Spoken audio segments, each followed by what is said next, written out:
Folks, it has been too long. The last time we did one of these, the Philadelphia 76ers were still in the playoffs. Just remembered that. The last time we did one, I was doing this a lot, looking at the screen, getting very frustrated. But as we announced last time, this great show is going to be coming to a halt after this very episode. You know, a kind of pause is the best way of putting it, right? A momentary pause. Big show today, Oracle. How are you, pal? I'm good. I am, of course, we'll be covering May of 1996. I'm making my way through June.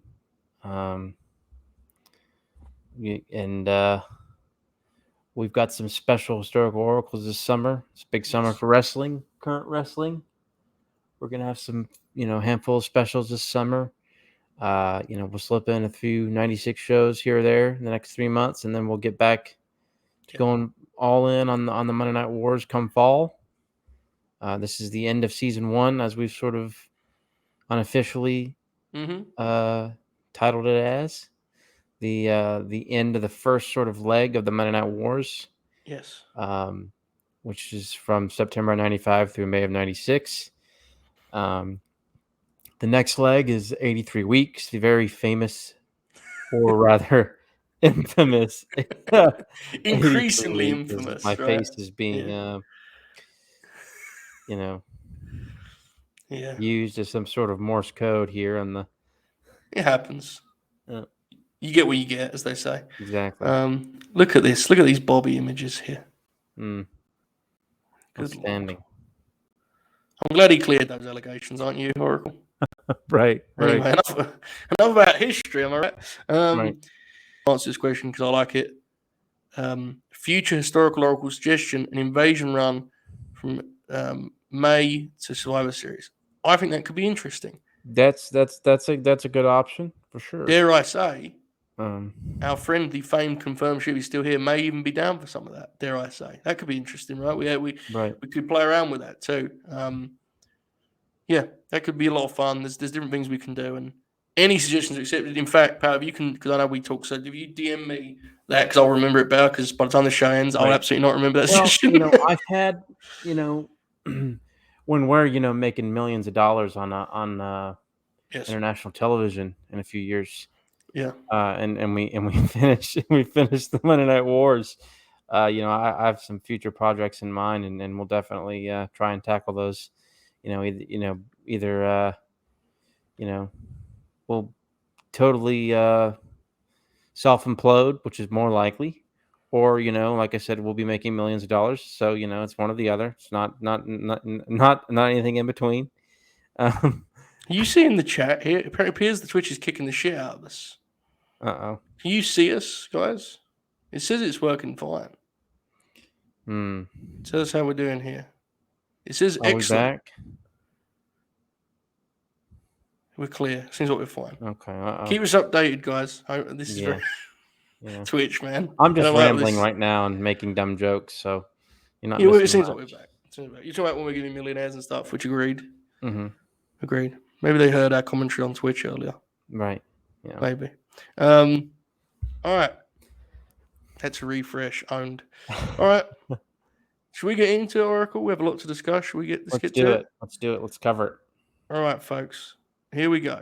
May 1996, a pivotal month. Before we get into it, let's kind of reflect for a moment. Last month, the World Wrestling Federation claimed their first victory in this very project, which was a feat considering where some of this started for them. Kind of set the scene best you can here as we head into the final stop of our first leg. Go ahead.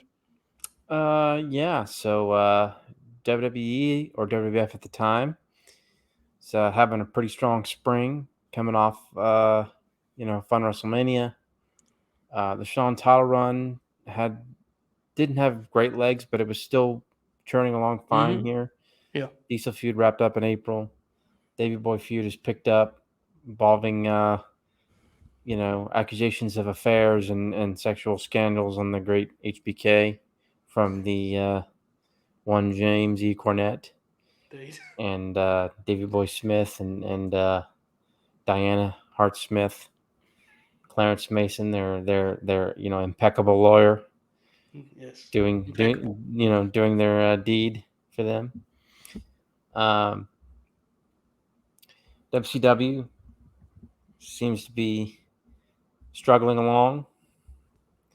Going into Slamboree for May 96, Savage Flair feud is sort of the top, hot topic of the time. Usually is at this time. Yes. Yeah. It's kind of evolved itself. In some ways, I think it's good. I think they kind of found a new kind of flavor to it, and it's been fun. But it's been a rough couple. It's been a rough spring for WCW, and obviously Memorial Day changes the history of wrestling and the history of that company, and so on and so forth. And with the debut of Scott Hall, we will cover that intently and thoroughly tonight. And ECW had a really good beginning in '96, and I think kind of stuttered a little bit in the spring, and it seems like they're picking things up here again, and they're getting to be really good again, I would say. And they have a Matter of Respect this month that we're going to cover, including one of the great matches in the history of the company. My God. And arguably the best match we've seen so far in 1996. Shane Douglas and Two Cold Scorpio. Damn. We will cover that, discuss it. Okay. I don't believe that's a match Joe's ever seen. Absolutely not. Seek out, and others who have not should as well. So yeah, lots of exciting things to talk about today. Forgive me if my memory's off a little bit. I'm gonna have to. That's why I make notes in the first place. Yes. So, it helps me to get ahead sometimes, so that I'm not quite as feeling rushed to meet schedules, and which is very fluid and loose here. But it makes things easier. Yes, because it is worth saying, for those who don't know, Fed Dead Redemption is now going to live on Thursday nights because, frankly, I kind of became aware that Raw was the show that's got some conversation talking points. So that being burnt within an hour was kind of brutal for that show. Mm-hmm. So with that on Thursdays, this is going to be, it may kind of shift depending, right? I think Tuesday nights is probably going to be its most consistent spot. There may be Monday nights we do it if it works that way. Like, we'll see how it works out, right? But stay plugged into us on Twitter and stuff at Late Night Green, and we'll try our best to keep you updated. But yeah, this is a different. We're on Twitch for the first time. They kicked us off once. We're on Tuesdays for the first time. Things are changing, Oracle. Oh, they're changing. And Meech, to answer your question, we will be in 1997 and about 2025. So be here with us when we get there. Many hours, brother. Many hours ahead of him for that. No, we should be there sooner than that. Probably, in all honesty, probably by the end of this year, 2022, we'll be in 97. I expect. I want to shout out Croaky Boy, who sent a super grin. Streamlabs.com/late night green. You can do the same. He said Bob emoji with a donation alongside it, which fair. Agreed. Thanks, pal. We appreciate the love over there. Okay. Oracle, you ready should we get into the finer details here? Let's kick it off. We start with World Championship Wrestling, who have rebounded some here. They took the last 2 weeks of the month for the overall win. As you said, Slamboree 96 is their event this month, which is an event built around the famed, or as you said earlier, perhaps better, infamous, probably the better term, I think, in some ways, Battle Bowl, and that, of course, here especially, in this particular year. This was a 96 exclusive, the Lord of the Ring part, right? Mm-hmm. Yeah. This is to crown the Lord of the Ring. That is a real thing. The number one contender for the World Heavyweight Championship, which is very funny when we talk those about... Those things being the same rules. Before we get to the actual outcome, which is kind of pivotal in some ways for the guy himself, how was the actual tournament and firstly the concept? I mean, obviously it's lived before this, but this version of it and the build and so on. Talk to that a little bit. Well, the build was amusing because they would have Okerlund come out on Nitro with like Hooters girls or whatever, and like read out and pull out have like one Hooters girl would have like a envelope cutter, they'd cut it open. The other one would or Okerlund would, and then he'd give one to the other girl, and they'd open it, and then he'd read it, and he'd be like, "Oh my goodness, ladies and gentlemen, Lord Steven Regal will be teaming up with a Belfast Bruiser." what will The happen. crowd just sits there. And, Like... and they're all just like, um, but yeah, I mean, it's really centered around like the Flair Savage situation. Savage is totally out of control. We covered this some in April. He's getting, WCW officials are threatening legal action and Yeah. threatening to fire him and all this other stuff. And he and Flair are set to team up against Eddie and Arn. Yes. That's kind of the premier match that they sort of build to in the first round of the tournament. Video game matchmaking right there, brother. Right, exactly. And it's there's also Public Enemy versus Kevin Sullivan and Benoit, and there's that kind of sets up, kind of further, enhances their sort of budding rivalry at the time, Benoit and the Taskmaster. But the big match coming in was Flair and Savage versus Arn and Eddie, and they do this deal where like Savage comes out first and Flair won't show up, and then like Arn and Eddie come out, and then Flair they attack. Flair attacks Savage from behind and beats him up, and like the whole match is basically like Flair and Arn like teaming up and attacking Savage, and like Eddie trying to like save his team, and like also like trying to defend Savage, even though Savage is his opponent. It's a weird dynamic, but it actually oddly works. It's fun. And then of course Arn turns on Eddie, and it's a whole ordeal. Match ends, and Flair and Savage end up winning, I think, by like DQ or something, I think. Yeah, I forget. It's very, because the fact that you win just gets you in the actual battle royal. It's very hard to remember. Well, there's a second round, remember? There's a second round? Yep, because it's not over yet. Oh So my God. The Horsemen, Arn and Flair, beat up Randy after the match, take him out. So in the second round, Flair comes down, and Savage, he's wanting to know where Savage is, and Randy comes down and attacks him, and there's this great visual of like the security running after Randy, running after Savage as they swarm him as he's trying to attack Flair, as he tackles Flair, and then he gets handcuffed and taken out of the building, and then that's when they suspend Savage from wrestling. How many matches is the Battle Bowl take up at this show? Oh, it's like a 15-match show, dude. This is I'm kind of recalling what this for. Yeah. There's like 15 matches. There's all kinds of weird stuff. It's the Lord of the Rings. It flies by, honestly. I mean, it's like no match is really good on this show. They're quick enough that it's whatever. Right? Malenko and Brad Armstrong's not bad. It's decent. Conan and Liger's okay.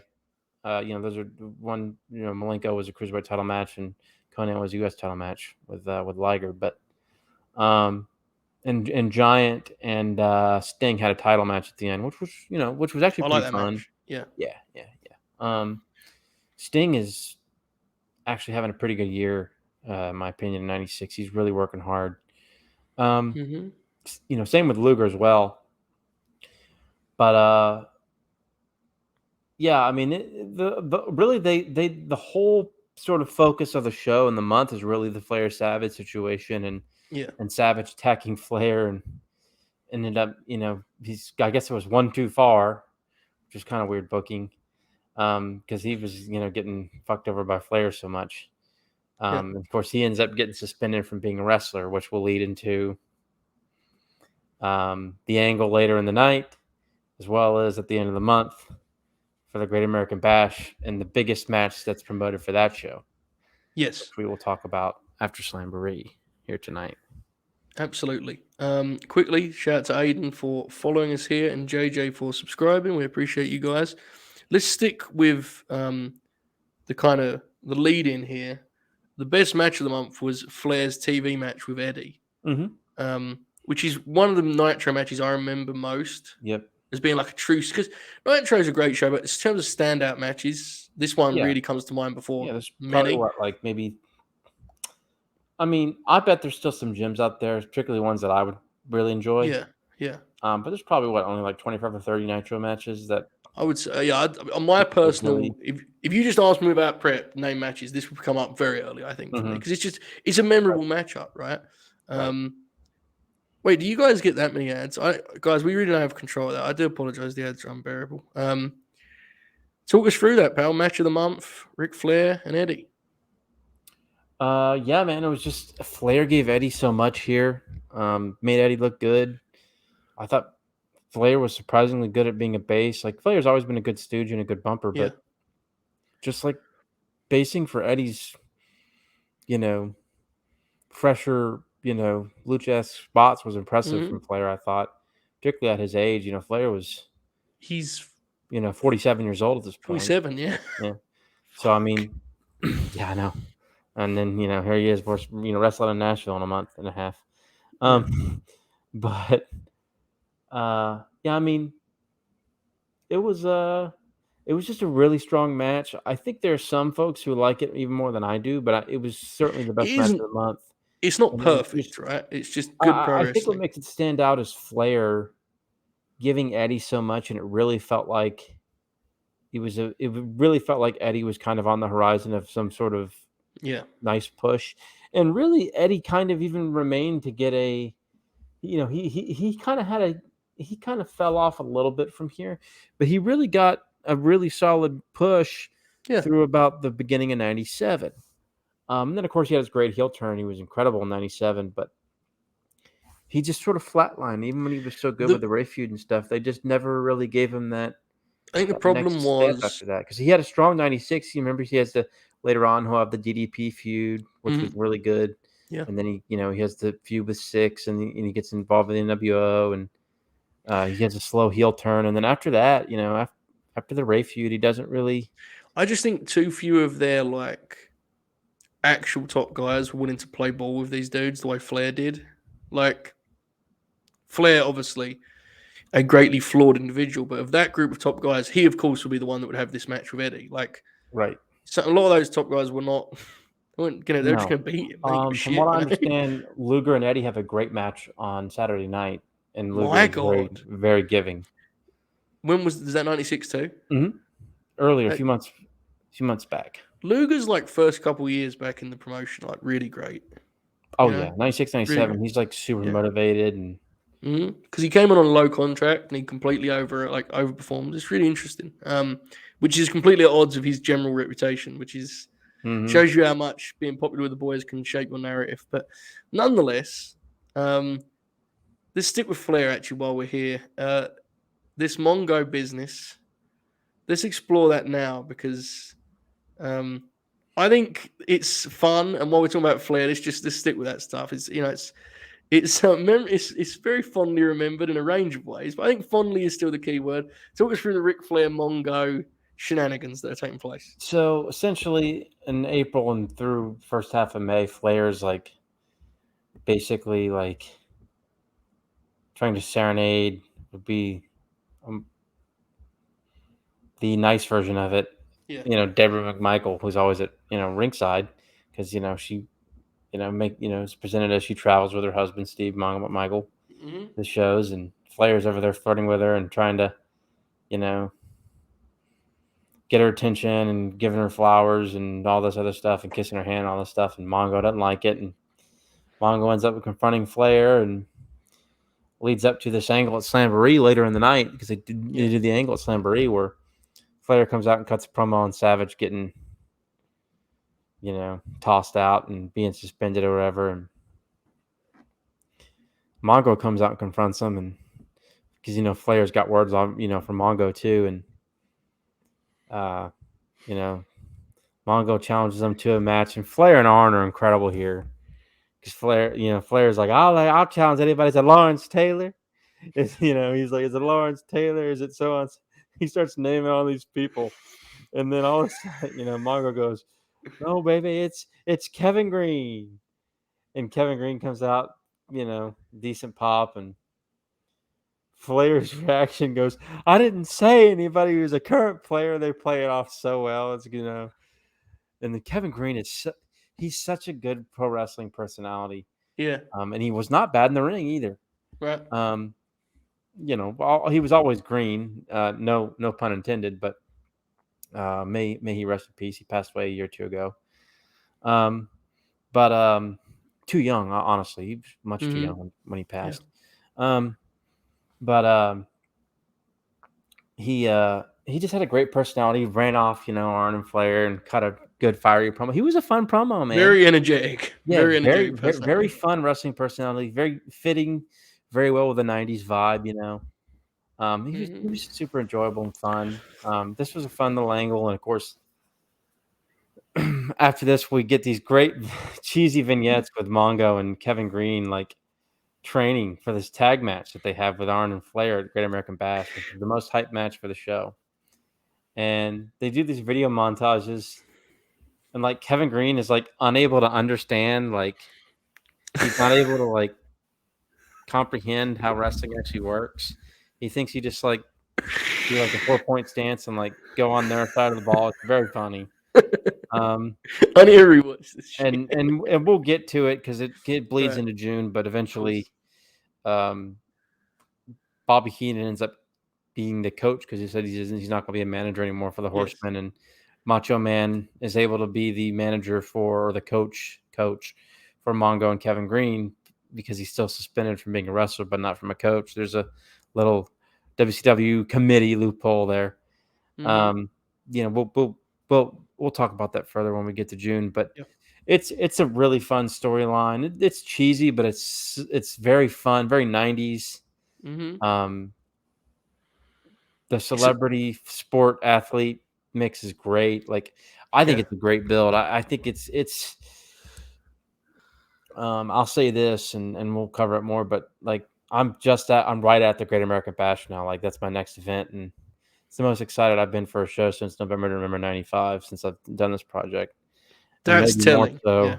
Yeah. And I've never seen the entire card all together in full, and I have a feeling it's going to be an all-time great card. I know the praise that show gets, up and down, and I'm excited to watch that here in the next few days. And of course we'll cover it probably in the next month or two. But just this feud is just awesome. I think it's just a super fun rivalry and program. Tremendous. Let's circle back to the aforementioned Battle Bowl and the pursuit of the Lord of the Ring prize. DDP. We've talked a lot about DDP. We know how big this next few years are going to be for him. He's getting over, and he's about to be monster over and down the line a little bit here. But it's all about him getting this spot and kind of his push overall. Yeah, so DDP's had the most consistent sort of storyline character development of anybody on the undercard. It helps that you're buddies with Bischoff. I won't lie there, but he earned it and he deserved it over time. I think we can all comfortably say that. Yes. But he had he was wealthy or whatever, and had Max Muscle and Kimberly on his side, and he was the TV champ, and he lost Kimberly and his money, and he went homeless, and they did all these skits on WCW Prime that are fondly remembered, where he's washing cars and stuff. And now he's got this mysterious benefactor that has helped him get back into wrestling, which was never revealed. Was there ever any rumors in like Observer or anything? I have no idea. No clue. Yeah. Chat. If you know anything, please tell us. I don't know. Yeah, I don't know. I don't know if Dave or anybody had any theories or any sources on what that might have, who that might have supposed to have been. But maybe it was Mabel. Oh God.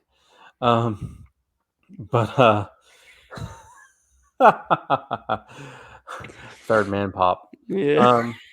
But I was thinking about this. Did people think Waltman was the third man? I don't know. The Mabel one has become such a meme. Yeah, the Mabel was kind of there is a list of them out there. Big legend, yeah.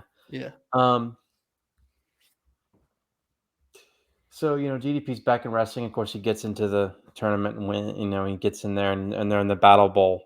It's funny. It's very funny because they get this Lord of the Ring thing, and you become a number one contender. Well, early in the match, DDP gets eliminated, and the refs don't see. So we get this whole match, and he and Barbarian actually have a decent little back and forth with like pinfall or like all falls count basically at the end, where he pins Barbarian, and who is his tag partner coming in? Barbarian was his tag partner, so they have the whole thing where he and Barbarian go at it at the end, and DDP wins. Then the next night on Nitro, he cuts this promo on the Giant. He's supposed to be the number one contender, and Gene Okerlund's like, "Well, this just in from the WCW Executive Committee. This footage here shows that Diamond Dallas Page's feet hit the floor. Therefore, we just decided Lex Luger is the number one contender." That damn committee. So DDP just sort of gets screwed there a little bit. I mean, they did the whole thing where like, they just that's kind of it's a minor flub because like Luger is a better matchup for the time, makes sense, but like it was a weird like 50-50 booking to get DDP to win it, but like not give him his title shot yet. Yeah.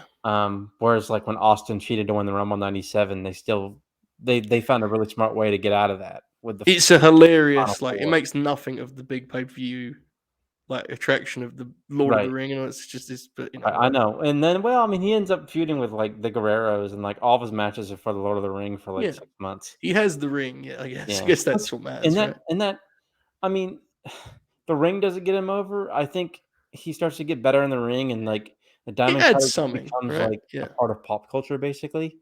And yeah. that's kind of what get him over. And then the NWO, the Outsiders recruiting him and him That's the rejecting him. big one. Yeah. That was the turning point, right? But Yeah. that's of course 6 months down the line. But there's You can see it. we're at the point now where they're, the train is moving for him. It's just very funny that he won the match, and then they're like, "Well, nope, doesn't count." Yes, very WCW. WCW, exactly. Yeah. Absolutely.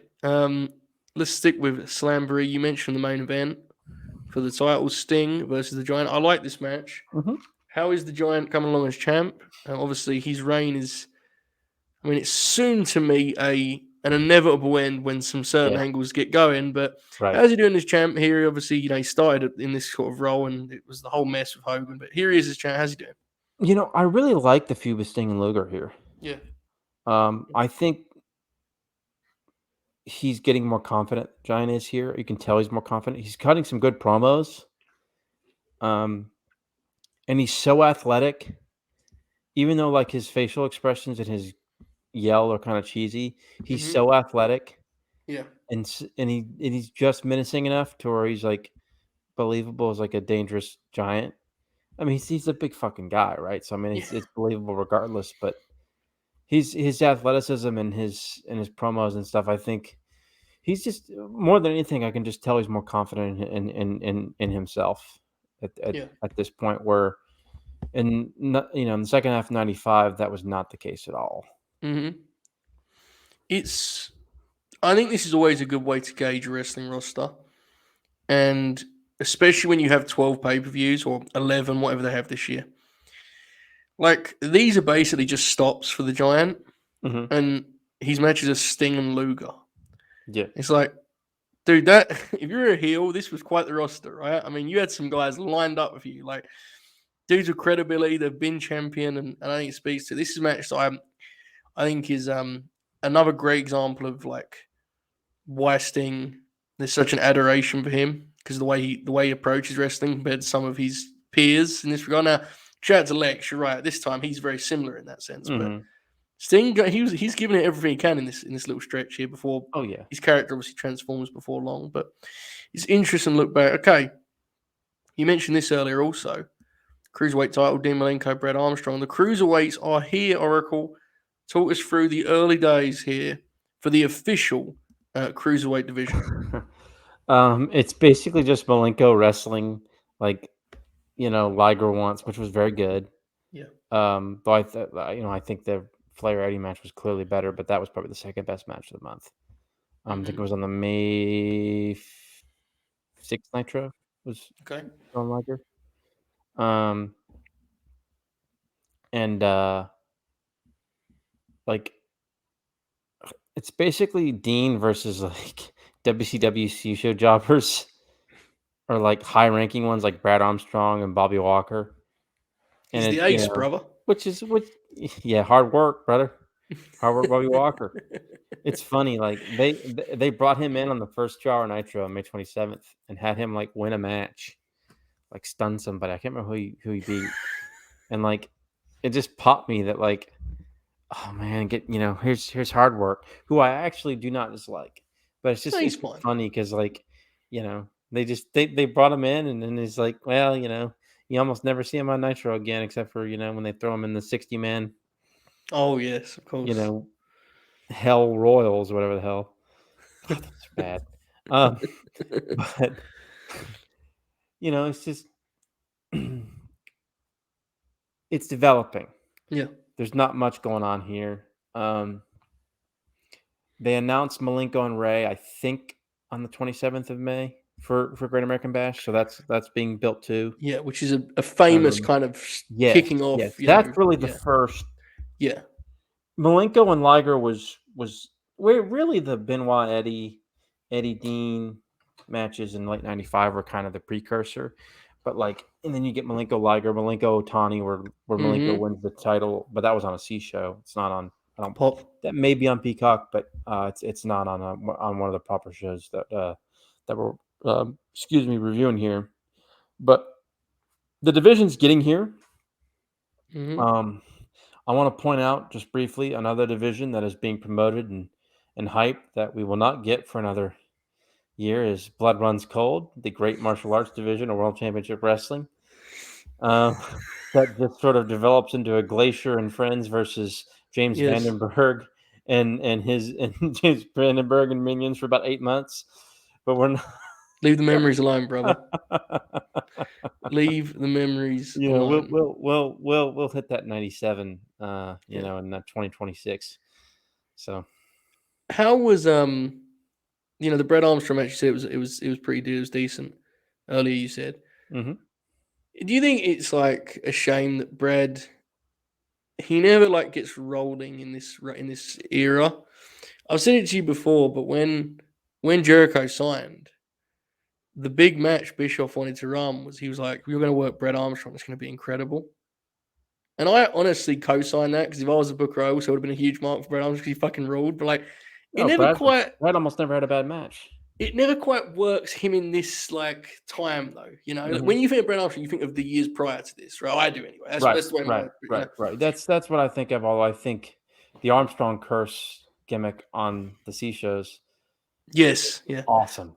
I don't know. Why do you think it never and this match is fine. I can't even remember this match, frankly, but you said it was fine. It was pretty good. Do you could have played a bigger part in this division, or it was just a different style? I think he was a veteran worker who they should have relied on a little bit more.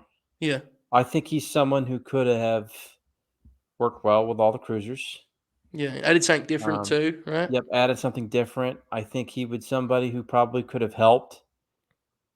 Not so much Ray, Syke, and Hoovy, who really kind of adapted very well, but somebody like an El Dandy, or somebody like a Cyclope, or somebody like a Damien, or a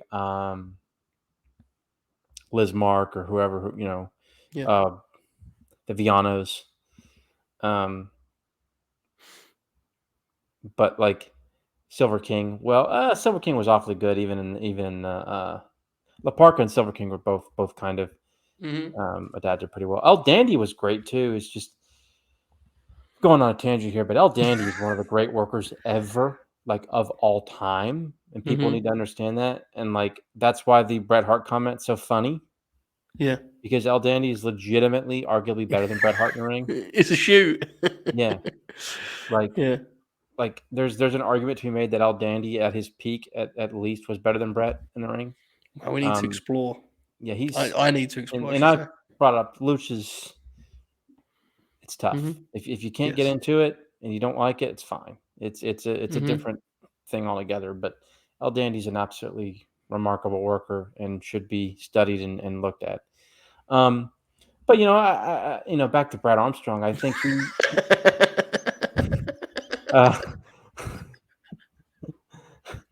I was wondering how you transitioned back, and you just went anyway. Back to Brad Armstrong. People need to check out the Aldani Fit Family matches from C Show 99, and then Aldani and Ray from 97. Those are probably his two best matches in WCW. There you go. But yeah, I mean, Brad, excellent worker. He was just so consistent, and I really think he was somebody that they could have used. Yeah, kind of took for granted, just maybe. even as I don't know. He could do comedy too, he could do. Yeah. I mean, he could have a fun. I bet you he could have had a fun comedy match with La Parka for 4 minutes on Nitro. Yeah, I'm And sure. people would have enjoyed it. You know what I mean? Like he was a really gifted wrestler. Really,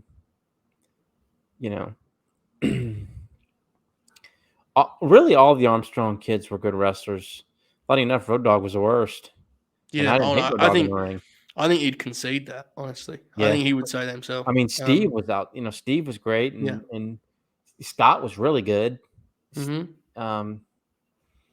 Steve Armstrong always pops me because he looks like Woody Harrelson. But you ever if you ever look up a picture of Steve Armstrong from like peak WCW and like with Woody Harrelson, there's definitely a resemblance there. But I'm going on off tangents here, but that's fine. Ultimately, I guess that's part of the. Let's put a bow on that with this. Do you have any modern day comparisons for Brad? Before you answer, shout out to Luke for following. We appreciate you, pal. Let me think about this. I really need to think of some lower card guys that are like not breathtaking, just solid, like really solid. Yeah. That's actually quite difficult. He's kind of a breed of wrestler that almost doesn't even exist anymore. Yeah. It's tough. It's tough. The other problem is like he was a smaller guy then, but like the equivalent to what he is now is too small for me to make a comparison. Right, exactly. The smaller guys now have to be like flyers and shit, So it's I don't know. It's a good question, Joe. I don't know. It's difficult. Kazarian's a good worker, Reese. That's not the worst thing I've heard, but I did not like early Frankie Kazarian. I thought Brad was good pretty much his entire career. I get why Reese is throwing Frankie for because he is like a good pro. He's that kind, but he's not. It's a different archetype. I can't. Right. It's not a bad comp, but it's not different. Right. Dax is look. It's Joe's frozen a little bit, but Dax is you're back. Dax is better than Brad at this point. And he's also a star at this point too. He's yes. Honestly, bro, they're like top. So I don't think that's a terrible comparison. I just think Dax is above Brad at this point. I don't know. I'm trying to think of guys who just go out. I mean, like Lee Moriarty. Yeah. Lee's awfully gifted, and if once we get to see more of him on TV, I think he may be somebody who could certainly surpass Brad. But he might be somebody that might be a decent comparison. That's a nice comp for like where Brad was at in like the early 90s in WCW. That's a nice comp. Like a guy you can get some really good TV out of, kind of in defeat as a fiery baby. Yeah, that's a nice one. I like that. Lex Luger here is in his final little stint as being this kind of intriguing, frankly ahead of its time, like shades of grey existence of kind of being a dick, but he's a baby face by association. He's a really interesting character. This is the end of that time. Where are we at with Luger at this point, Oracle? So they do this funny angle where like he won't show up to his title matches. Does it on Saturday night, does it on Nitro, and like Duggan takes his spot's hilarious. Duggan comes out and it's like, Jim Duggan. The commentary is even like, oh, there's no chance. It's just hilarious. Like Duggan's like marching down the ring with his stupid ass 2x4. It's very funny. And like, of course he gets squashed, and for some reason I think Duggan's a veteran, but Giant always gave Duggan some offense. Yeah. But like, he still ends up squashing him, and Luger comes down and he and Sting argue about it. And eventually, like, Luger doesn't want to miss his title match. So he camps out in the building. And like sleeps overnight at like this, at the arena they're at. Do you remember this? No. Dude, he literally camps out of the building, and it's like, and he's like, got a flashlight. They had to go like last evening. Luger's like got like a So this is what I sleeping said to bag you. and Like this couple months, like post Hulkamaniacs cage filth Mhm. to like the NWO starting, I have like very little memory. I remember the Sting Giant match. It's Right. like one of my preferred Giant, but yeah, I don't know. I need to revisit. I may just watch this pay per view. To be honest with you, it sounds like something that'll pop me. Right. You know, bunch of short Yeah. matches that Um, that ultimately aren't good but are fun. Oh wow! There you go. All right. Anything else on Luger? Sorry, Rocco, I cut you off. Go ahead. no, just there was kind of like the camping thing that he did was funny, and that was kind of the last like sort of funny heel Luger. Yeah. Um, I'll never, and you always sigh at this, but late '99, early 2000 Luger pops me. He's Disgrace. bad. Listen. I'm not saying he's good, but I find him very entertaining. I legitimately do. In what way? Like ironically? Yes. Well, I find it. Okay. Honestly, I find it.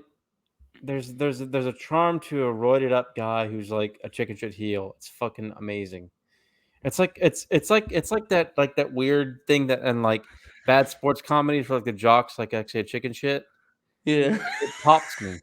And yes, there's irony to that. I won't, you know what I mean? I won't deny that. But like the Yeah. match where he's like taking bumps in the fucking Gulf of Mexico, like the He's last just Nitro before the reboot.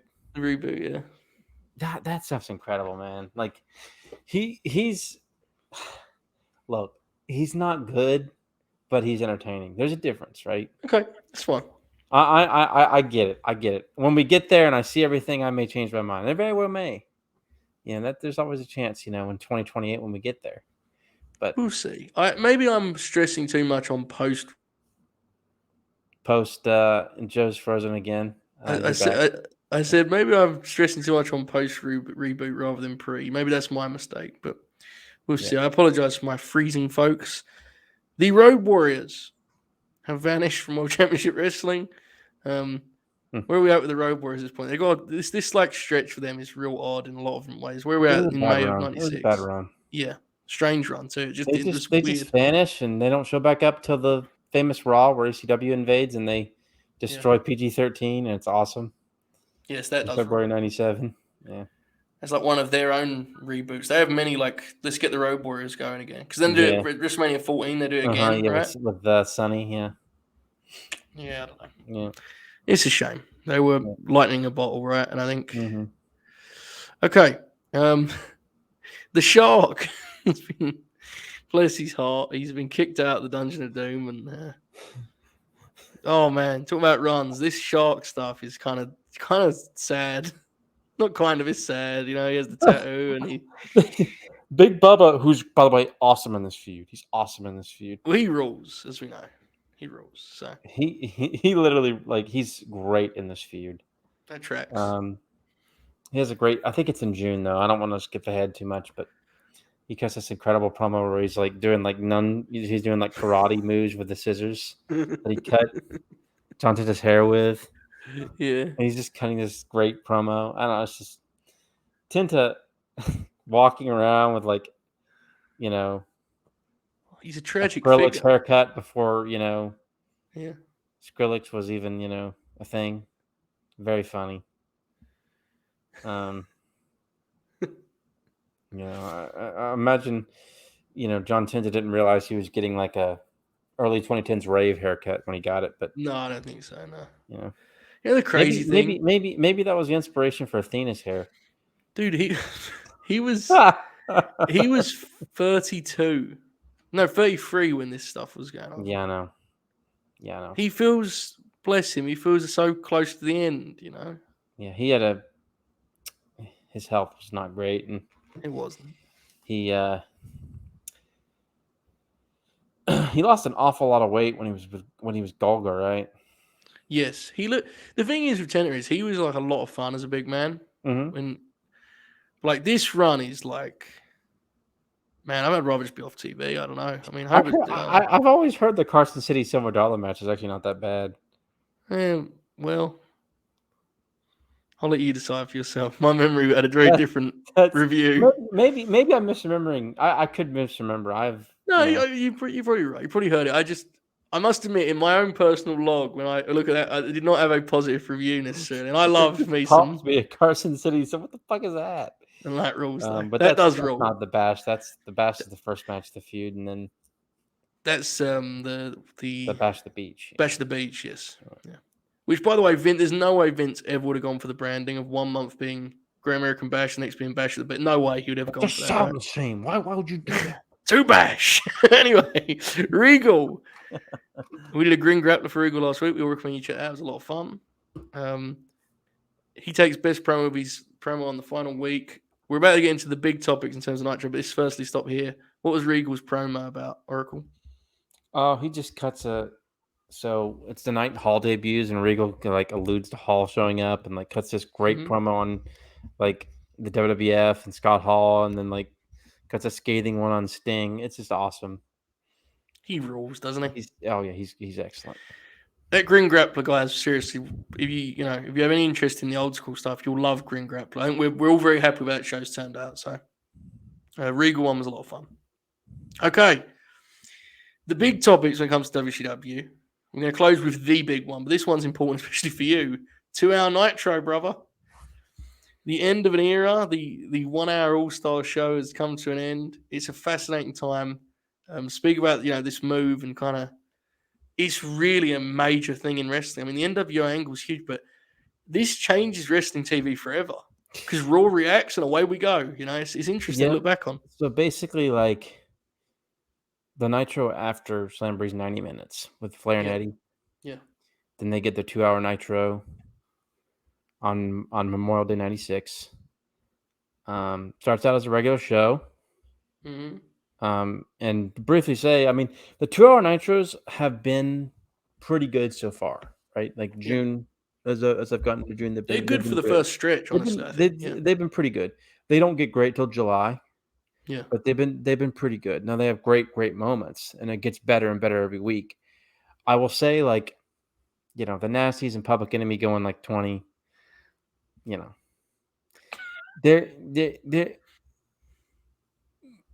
There are some bumps in the road. indeed, they figure things out eventually. They do, and they figure out a nice variety. They figure that pace at the at the Disney tapings during the Olympics, and they figure it out, and then they're just rolling from there. Yeah. But it takes a couple of months for them to kind of figure out that 2 minute, that 2 hour format.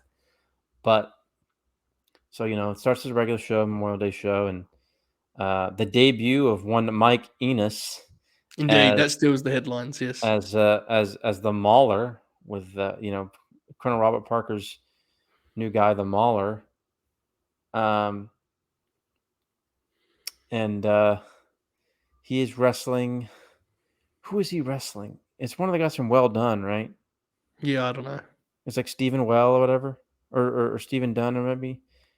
I'm not sure. People will know this in the chat. Hopefully, help me out in the chat here. But it's the Mauler against, I think, one of the members of Well Done. WWF's Well Done. They're not called by that. I think that's correct.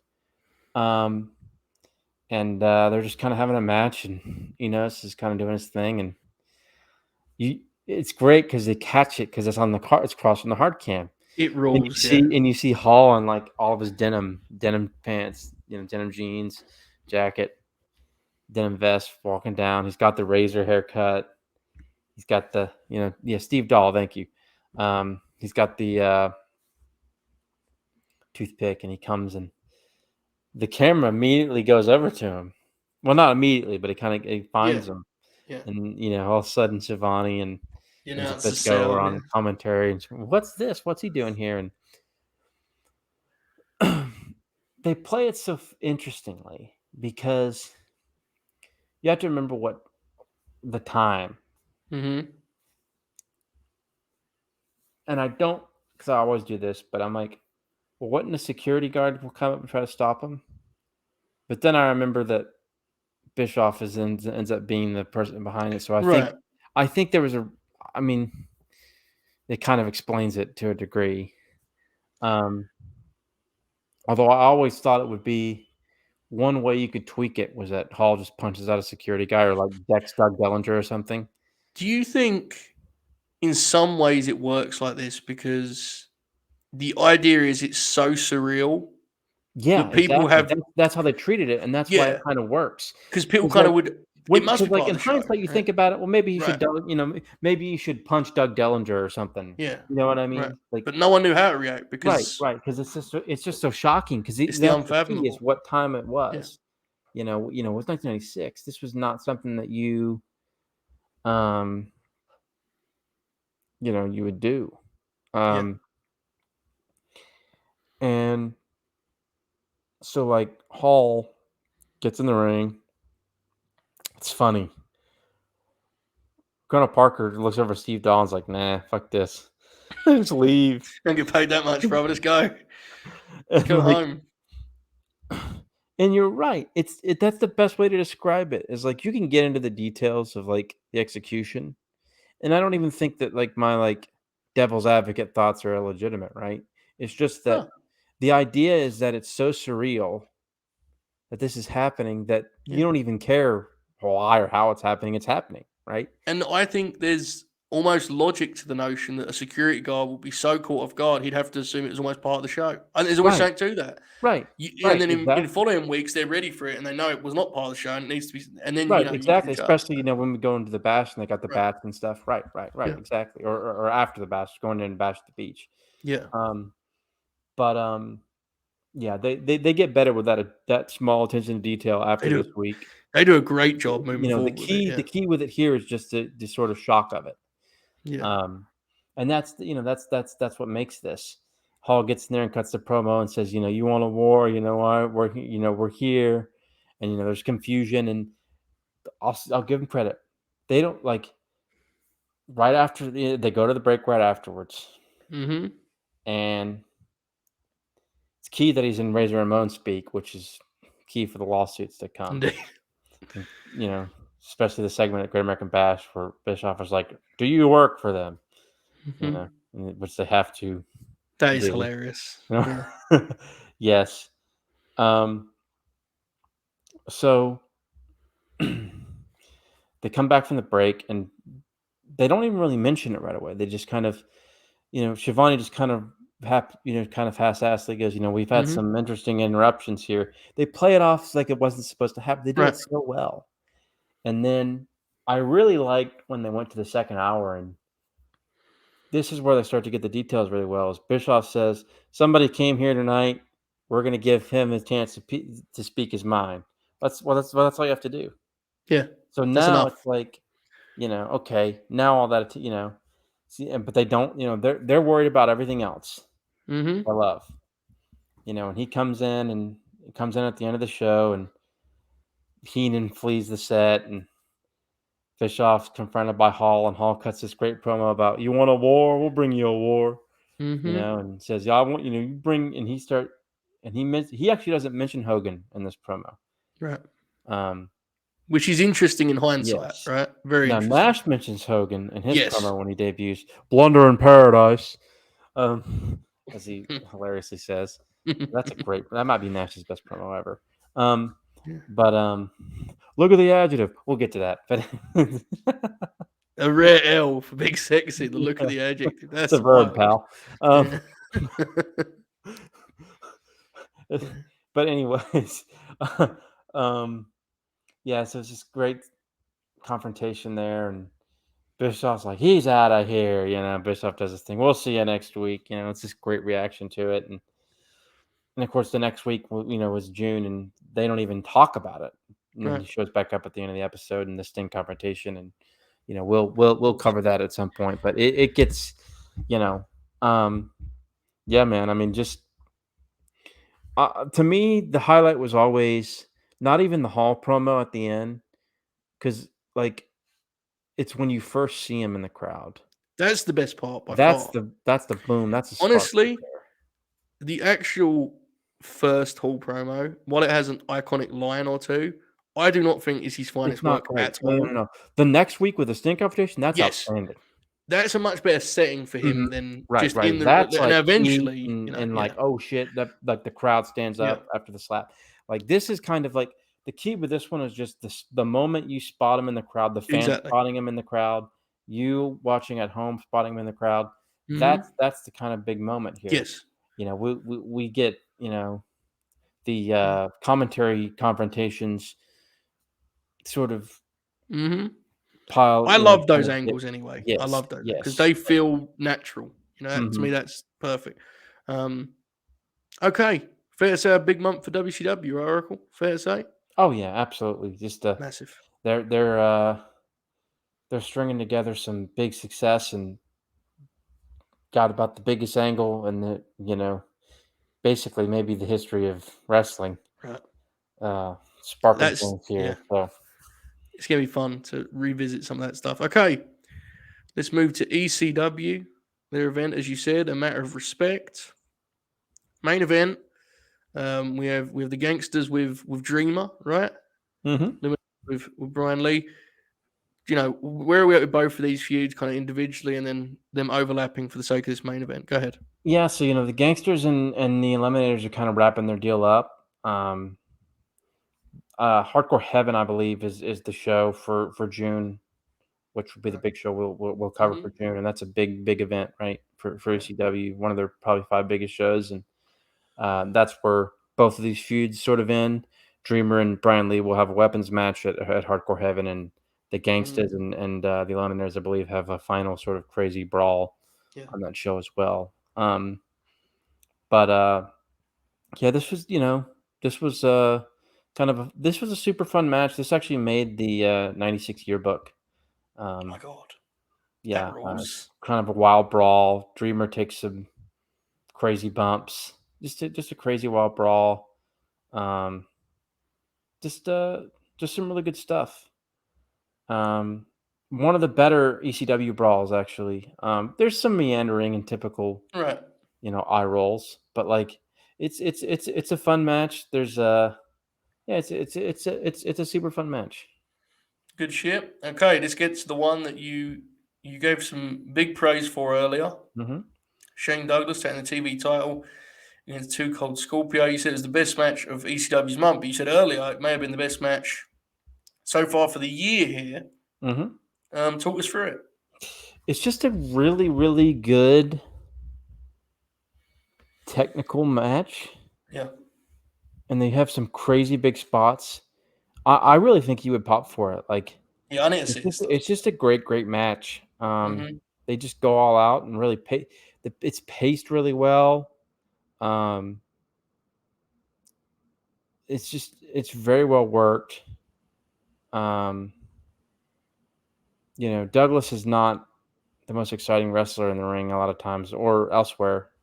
Because Shane's got his shtick, whatever. But this was a Yeah. great match, and I'm a big Scorpio fan. When it's not talked about enough outside of some circles. People don't talk about it much, but um it's a must see ECW match. I think it's that good. Like I think it's something that everybody who wants to take a look at ECW needs to see.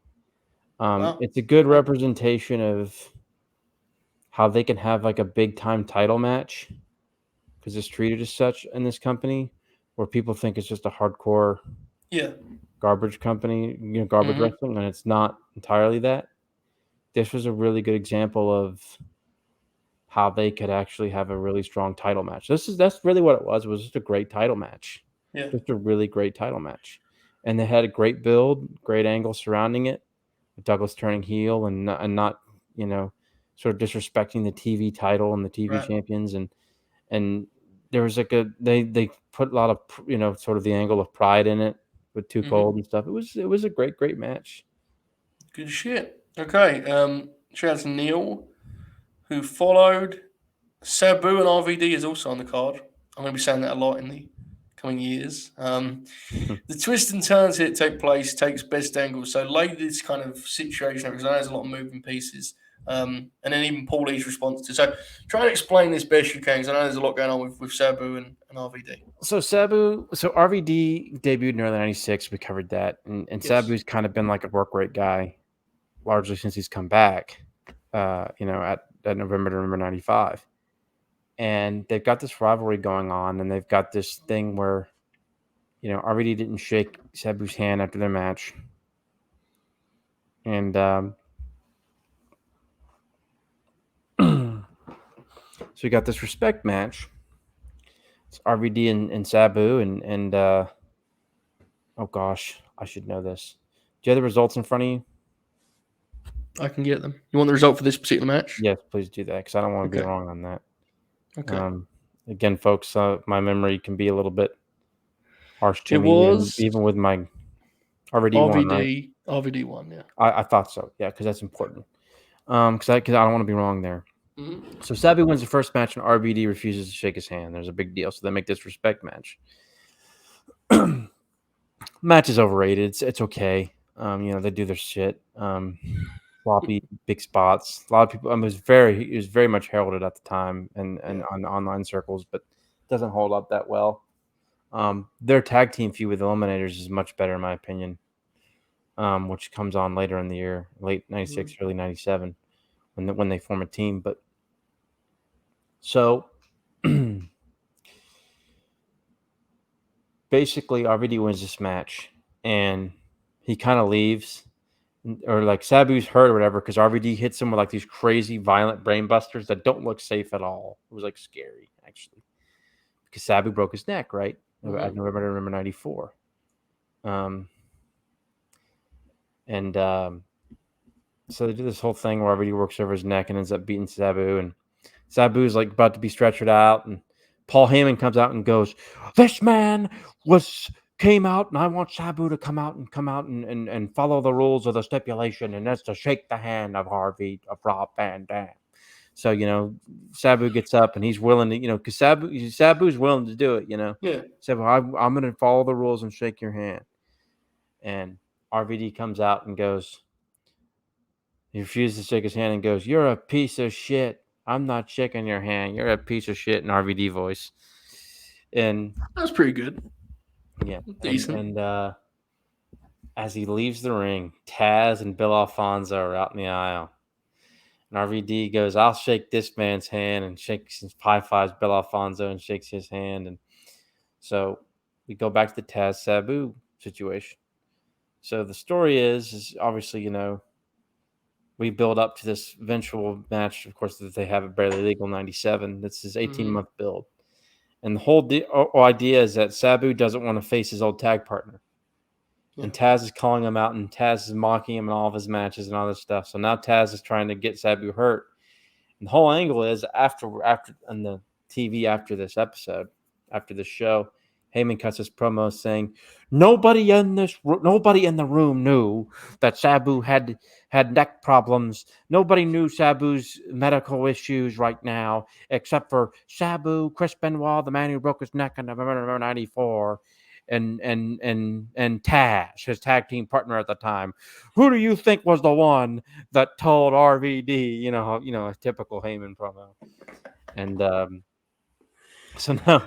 So, RVD's aligned himself somewhat with Bill Alfonso and Taz, and basically Taz is the one who's sort of manipulating RVD and Alfonso to get at Sabu because Taz wants Sabu in a match.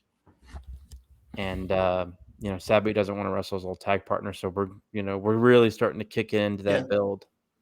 And, here with Taz and Alfonso getting involved with the RVD rivalry. And now Sabu and RVD are building to a stretcher match. Oh my God. Sabu got stretchered out because his neck was hurt in the respect match. They're building to a stretcher match at Hardcore Heaven 96.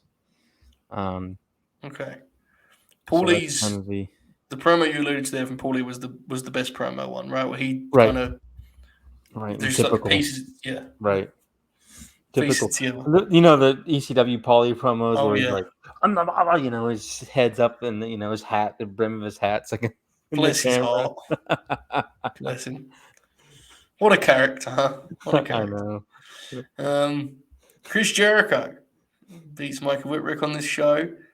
How is Chris's push coming along? By the way, it has to be said, Oracle. This is almost exactly 26 years ago. Oh, I know. This fucking dude just had the best match on that show on Sunday. He's something, isn't he? How's he pushing 96 there, Oracle? He's getting a good mid card push. Heyman was certainly a fan. You can tell. Yeah. And of course, Jericho will win the TV title. I believe, sometime this summer, '96, I think. So like he gets a relatively pretty good push before he goes and heads over to WCW at the very end of the summer, early fall. Yeah, he gets a good little run here. Gets to wrestle a lot of the bigger stars and stuff. He had a fun, decent match with Mikey Whipwreck on this show. Yeah, he seems to be getting things going in the ring too. I mean, he's not quite there. Right. I think I think he's fun as like a TV worker, an opener in '96, but I think he really starts to put things together in the ring in '97. Mm-hmm. And then he really gets the character going in '98, right? Yes, But, absolutely. yeah, I mean, of course, he ends up becoming a really good worker in 2000. But we're not there yet. But yeah, how important do you think this is for Chris's overall? Like, if you were to, if we were making a motion picture, dare I say, Oracle, about Chris Jericho, which God forbid that'd be challenging in a lot of ways. How much of the early parts should be about ECW? How important is it, do you think, to who he becomes, or is it more of just a stop along the way? What do you think? it's just a stop along the way that kind of gives him experience, right? Yeah, Like maybe some needed experience in wrestling, yeah, certain environments. exposure But I to, think right? I right, guess, right? exactly, Yeah, right. yeah. Like Chris Jericho wrestling in ECW. Here's a modern example. Mm-hmm. Chris Jericho wrestling in ECW gives him the idea of doing Wild Thing. There you go. Yeah, I truly believe that. yeah. That was something that may not have gone in his head if he doesn't wrestle in ECW. Yeah, Chris absolutely. wrestled there with New Jack. And thought, oh man, like the gangsters. But I mean, seriously. I think that was absolutely I think that little things like that. We know how Jericho thinks as a wrestler. Brilliant mind. Yes. He was great on the scrum. Yeah, I need to see that. Apparently, it's really good. That's he picks up things along the way, and this was a good stop for him because he's such a good wrestling mind now that this was beneficial in sort of developing the Chris Jericho that we know. Yeah, That's just one example, but that's interesting. Certainly. Raven is still champ, right? The note here in your extensive research was, I believe the exact quote was, Raven's misogyny is getting out of control. I believe that's the storyline. But it's the phrasing itself also true, but it's also the storyline. Yes. Well, explain that best you can, Oracle. Go ahead. Well, he cuts this promo at the end of the month about how he wants. This is leading to the Lori Follington angle where he basically kidnaps Sandman's wife and child and starts the feud with him, brainwashes them, leading to a crucifixion that scared away Kurt Angle. Indeed, factual. All of that was true. Yes. ECW, everybody. Paul Heyman, everybody. But so his whole angle is that he wants Stevie Richards to find. Let me say this in the most kind words. The most sexually promiscuous woman, the most vile sexually promiscuous woman as possible. Because all the women that he's been with have turned him down and have betrayed him. And let's just say that he did not say very flattering things that one should not say to a young lady. Yeah. I think most would have assumed that's probably that tracks. Yeah, that makes sense. Right. Just an outrageous storyline that we get a very infamous angle that they have in June that we'll cover if you're familiar with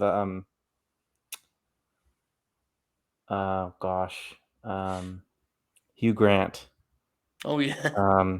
We get a very, very, very famous angle. Really? Okay. All right. That sounds interesting. Okay. Well, Divine Brown shows up in ECW. Okay. Okay. Yeah. We'll cover that, but indeed, that was I did like the way you did that. Your on the fly translation of things was very, very strong. Bubba and Devon, some infighting. Oracle, is that what we've got with Bubba and Devon? Oh yeah, they've got this big feud going on, and now Devon's been bullying Bubba, and he's just annihilating Bubba with chair shots to the head, unprotected, which might explain some of the comments on Busted Open Radio over the last several years. But let's just. But I mean, it's fair. At least you gave him an excuse. Most people just say he's a piece of shit. I mean, I don't know. I try to, I try my best to, You find did. some reason. A lot of times there isn't. Maybe there isn't here, but this is kind of leading to, so Big Dick Dudley's been out, and Bubba Ray wants to bring Big Dick back to try to offset Devon's bullying. So the Big Dick has been called on a payphone by Dances with Dudley. Wow. Yeah, so Good stuff. Is this good stuff, Oracle? it's actually entertaining stuff. Yeah. Okay, good. How was the month overall for ECW? The notes were more. There was lesser than usual for ECW because they had many overarching storylines. There was just kind of a few main points here. How was it, you say, overall? It wasn't great. Yeah. Things are starting to pick up a little bit here. I think things start to get more better, or at least a little bit more interesting in June. But yeah, I really did like the Sabu RVD Taz angle. That was a nice twist. And the big, the match you would love with Douglas and Two Cold. Oh, Right? absolutely, just tremendous. Certainly some highs here. Right. They took the second week of the month, the first win to the famed World Wrestling Federation. They have a lot going on here. Beware of Dog is an event that'll be remembered forever because of the circumstance, and there's two versions of it, and it's a whole thing we'll get into. But I actually want to start, especially with us covering WCW earlier, with the curtain call. Now, there's only so much we can say about this on this particular show, because as you said in the notes, this isn't a factor on screen, right? Right. But it is unquestionably the thing. We can't ignore it here. Exactly, right? Like, this is the most important thing that happens to them. So, is there, is it a noticeable shift as you kind of, because obviously, Hall kind of vanished, Razor vanished last month, and Diesel's fading away. Like, can you feel the shift in the product, or is it more a case of... Okay. And here are the three names that you immediately feel. One Okay. sort of certainly falters through injury and other issues when he comes back. Mm-hmm. That are that's a controversial topic, and that's Mark Marrow. Yeah. Who has a very good 96, and then he's getting pushed. He's having good matches every time he's on TV. Like, he's having good matches every time. And of course, when he comes back from the injury, the Sable, not as over as his wife conversation that was, a hot topic at the time, and so on and so forth. Steve Austin in his push, and Mankind in his push. They are sort of taking the place of like Diesel, Razor, and Waltman, who actually gets some matches in May. He actually stays around for the tapings after Good Friends, Better Enemies, and works a couple of good matches, including a really good one with Marrow. But Marrow kind of falls into the Waltman spot, just kind of naturally. It's the easiest way to put him in, and I mean, Austin and Foley are their own type of deal, but it's just they sort of, these are the three guys that Vince is kind of, they've using got next, so to speak, those roles, and of course Goldust is already on his push. Ahmed's getting his push. Yeah. So like, there's a shift for sure, for sure, certainly. Mm-hmm. It's interesting. Any overarching thoughts on the curtain call? Because this is our chance to talk about it. Triple H was getting a really good mid-card push, and he got punished for it. Yes. And it's been about 4 months in mid-card hell, undercard hell, really. Yeah. And then spent the next 25 years trying to remember it. Until, what was it? The Raw after Buried Alive, maybe, where he won the title. And Perfect was supposed to join him, and then Hennig left right afterwards. Mm-hmm. Yeah. Yeah. It's, that was kind of the, impact that it left on screen, immediate. On the screen, right. Do you think, how do you feel about the way that the Clique kind of Triple H's prevalence inside the company it's really interesting how the Click have like rebranded their narrative and such. Mhm. Like they kind of became in the last decade with Triple H's rise and I guess now fall in power. But in his rise, they kind of made them heroes, which is really interesting, right? Considering they left the home company, they went over and they, fought the war and all this stuff, and they were certainly perceived as villains on that night at MSG. How do you feel about all that? I mean, neither of us have a dog in, the race, so to speak. But it's just a horse in the race. It's just interesting, right? Yeah, it is. The Click were critical to wrestling, absolutely. Yes. Do I think that their value to wrestling is probably overplayed Yeah. to a degree? Yeah. Um, It's always difficult, right? Because we both agree the NWO angle itself is so. right. But It's there's yeah, the like. I think I think they were as. I think they were very important, but also equally unimportant. It's weird. yeah, Um, and damaging in some ways too. yes, yes. I mean, for all the praise Nash gets, the contract situation. Yeah. You know, not that he's totally excused. I mean, Hogan was obviously a part of that as well, Right. but it was pretty damaging to wrestling as a whole. Yeah. Um, it was, and there were things that were positive about it because now wrestlers can get the money that they deserve and earn. But at the same time, when you get that money, what's the point of putting in the effort? Yeah. Yeah. I will say I'm truly glad to It's a that. complex situation, right? Like I'm not going to totally bury it, No, you're right. but But I will say it's nice to think that I think wrestling is kind of people can call the guys marks now, but that's not really a thing anymore, right?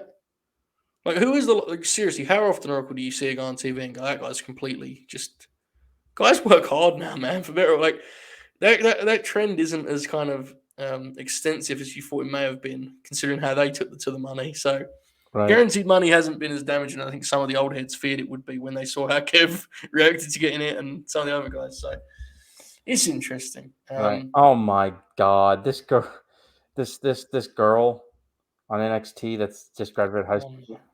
She threw like Notre Dame hat down and then she joined Chase University. That was her that university of rules. choice. That's a good. Ironically, that's a good like 1994 Fed gimmick. That Chase Yeah. University thing.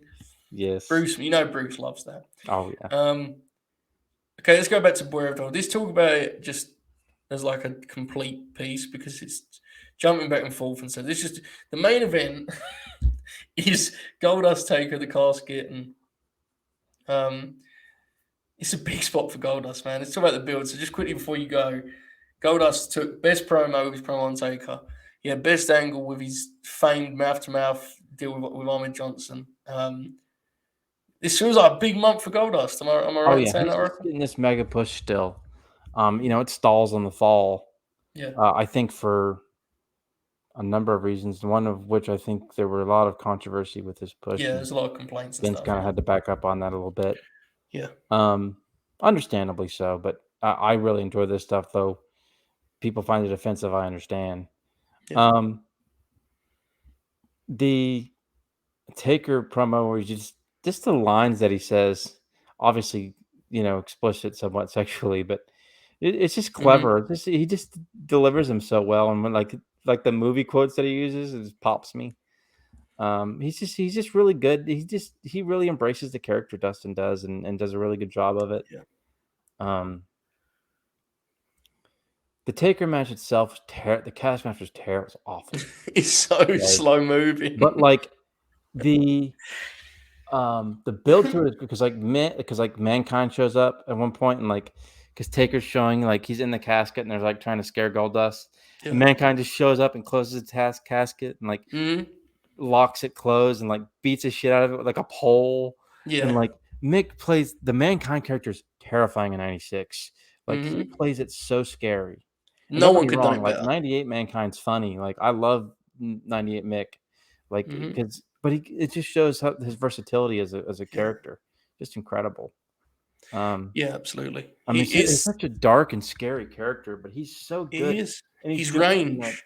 yeah, his range is just amazing. He's got that awesome theme song that he always plays with his promos where he's just like cutting these frightening, horrifying promos and like Mm-hmm. dun, dun, dun, dun, dun, dun. It's like playing, and the piano is playing. It's just awesome. Just a great vibe. All of the segments are produced really well. I'll say this: Dunn's a complete moron now. He's lost his way. Has Yeah, not been good at production and for a probably long time. in over 15 years. His last good days of production were like early Ruthless Aggression. Mm-hmm. He's like, occasionally he'll capture things that are pretty well, but he's just so bad now. But back in the late 90s in this period, he was so good at it. He Yeah, was great, had a you distinct know. flavor, that Mhm. promotion. And it's just, well, he should have retired years ago. That's the truth of it. Yeah, they've just fallen in Um, love with their own yep, bullshit at this point, right? yep. I think his um wasn't his dad like loyal to Vince Senior or something, and There's a story of him like retrieving like tapes. Have you ever heard this? yes, yeah, yeah. I He think like, I think Alan Cheapshot posted that a couple weeks yeah, back yeah, or like, something. he like saved Yeah. them. Yeah. That fucking rules. Imagine keep like having your guy head of production because in like 1980 he saved some burning tapes. Fucking rules. Or 1970 even, because it was Yeah, Kevin Dunn's dad, I think, that saved the yes, it tapes, was. and Yeah, I believe so. yeah, Yeah, fucking and, rules. Um, it's just weird. I don't know. Um, but it was, these segments are produced so well, and the finish to this casket match is incredible, though. The match sucks yes, terrible, finish is great. but the finish is awesome. So Taker's getting, his tombstone gold dust, because, it's for the IC title. He's rolling him in the casket, and right as he opens the casket, he can't get him in. Mankind comes out of the casket and Great attacks visual. Taker. Yeah. Oh, great visual. Pretty good heat for it too. This Hmm. match was in Charleston. My brother Dylan was there live for it because he got Beware of Dog 2.0 Pop. when and got to see the match of the month, which we'll talk about. But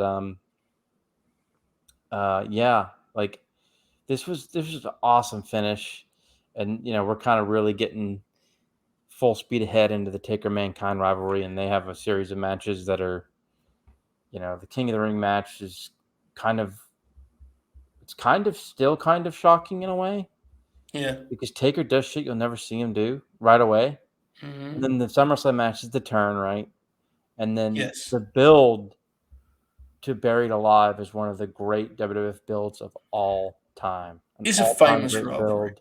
Yeah. The graveyard promos are outstanding. Literally some of Hmm. the best production and build that you will ever see for a WWF feud What match. month is that? Buried October. Alive? October. Okay. October. Yep. Halloween themed or whatever. It's a Hmm. great build. The match is fun, too. And then of course the famous entrance to Survivor Series '96 to kind of wrap that feud up. But um, and they kind of go off and on with it in '97. There's the fireball angle that's totally botched. Oh Was it? goodness, yeah. Was it? What show is that? That's not. That's the April show, right? The one with Austin and Brett. Oh yeah, when they Main do eventing? the like Yeah, I no can't remember finish. what the name of that one is, because Revenge of the Taker's in May, and that's Pop. Austin and Taker for the title. They should bring names like that back. Imagine Revenge of the Fiend. Oh God. Um, geez. Imagine it was like Money in the Bank, Revenge of the Fiend. It would be something. Anyway, let's we mentioned Goldust and some of his big angles. Yeah, the Ahmed Johnson one took best angle. let me It- Good. let me say this. Meech is not wrong. The squealing is awful, but I think it does add to the Oh character. yeah, like But intentionally. I can see how it can be annoying. I get it. Let's stop on Ahmed Johnson here for a second. He's general overness. As Bob once said, Oracle, Kurt Angle before Kurt Angle. Bob. Ahmed Johnson's getting over, brother. Yeah, he gets this mega push, man. Starts getting the main event scene, and Yeah. Goldust feud is hot.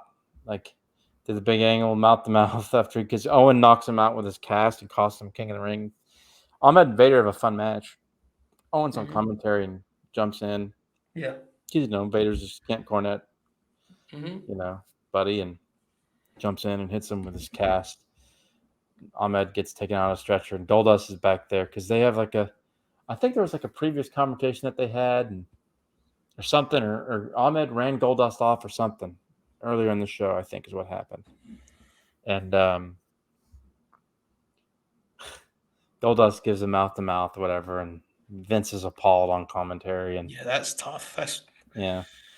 And Ahmed goes into a rage and completely kills a production guy or extra and gores him through Goldust's locker room door. And just a really sort of very edgy angle. This was probably the angle that probably I'd imagine so. had them Because this toned down. rightfully upset people, you know, in Yeah. one way, but I'm sure there were people that were weirded out by it in the complete other, right? Because it's 1996, and you know, Right.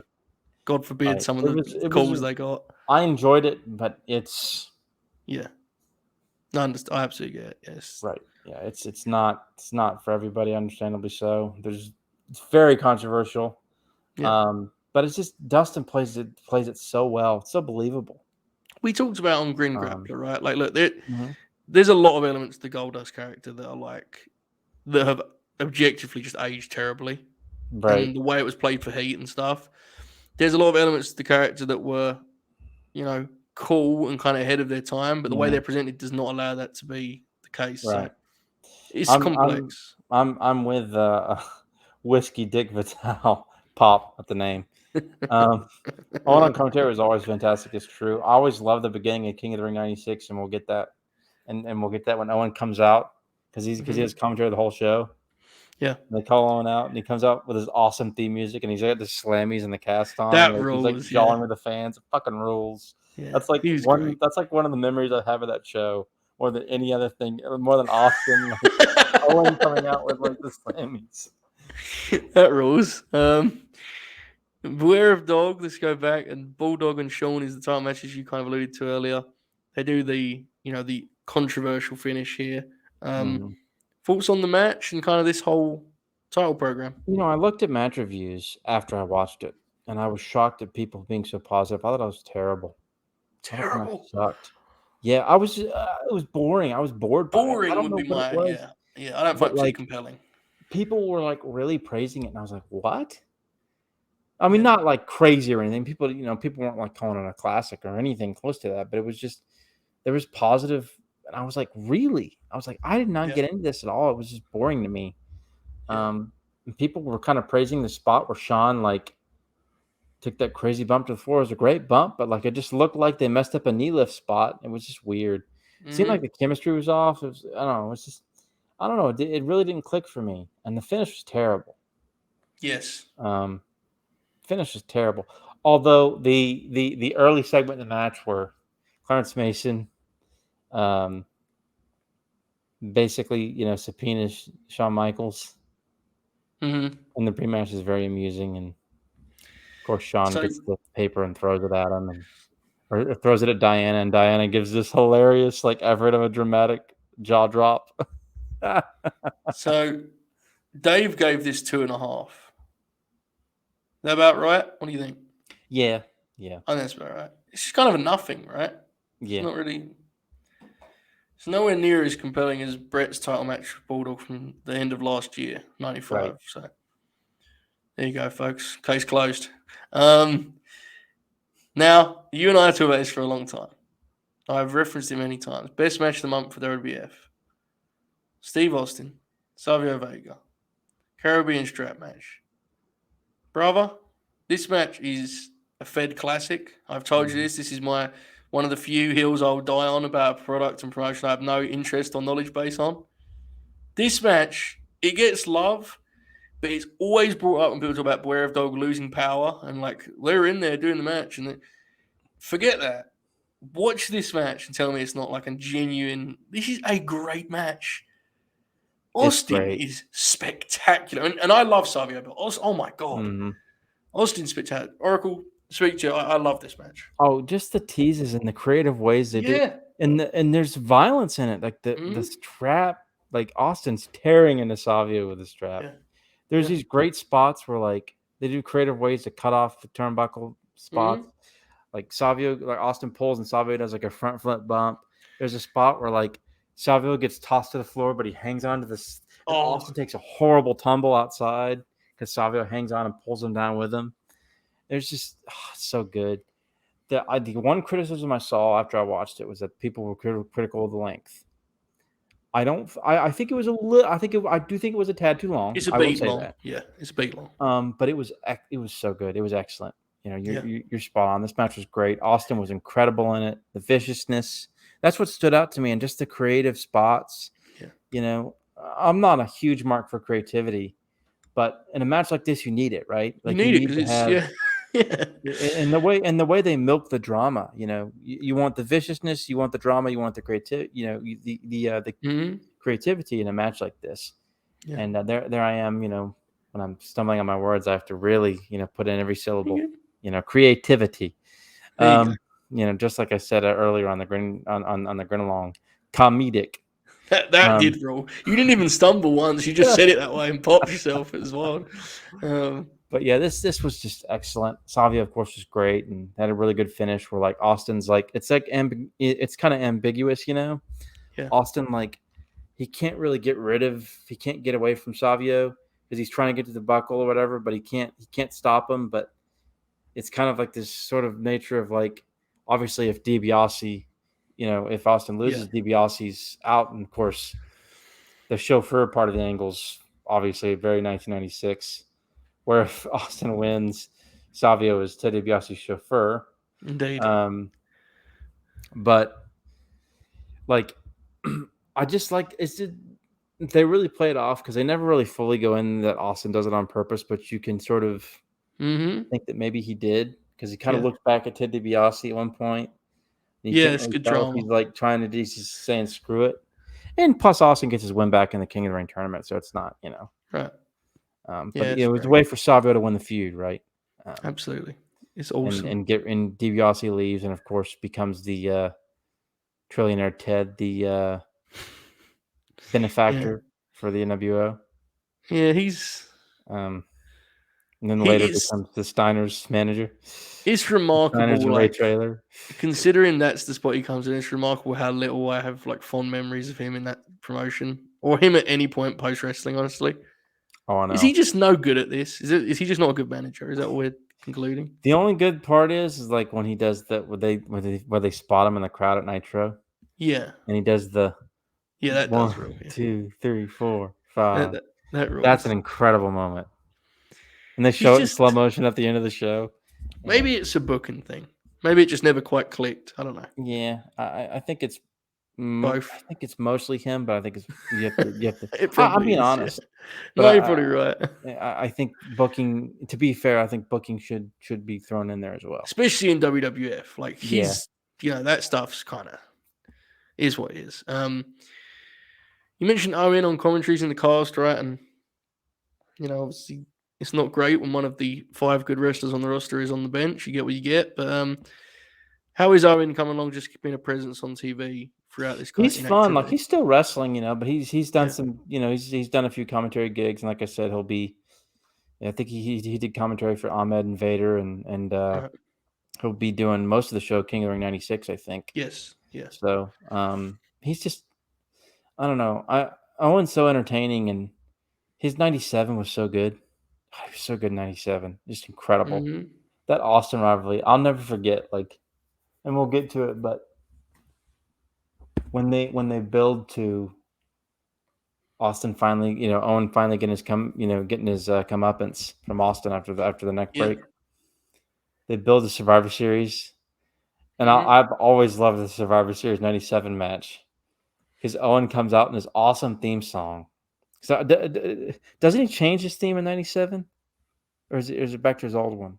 I don't know. I'm bad with that stuff. Some people in the chat may remember, but he has this awesome theme song that comes out to it. Owen he's already got that hair, he's got that haircut, and he comes out and just his facial expressions are great because he's scared. He doesn't want to go on the ring with Austin. Just it's one of I don't know, just there was something about him where he was even better than Bret at in terms of reacting and character work and personality. He really started to really dive into that, and the height of that is the height of that is really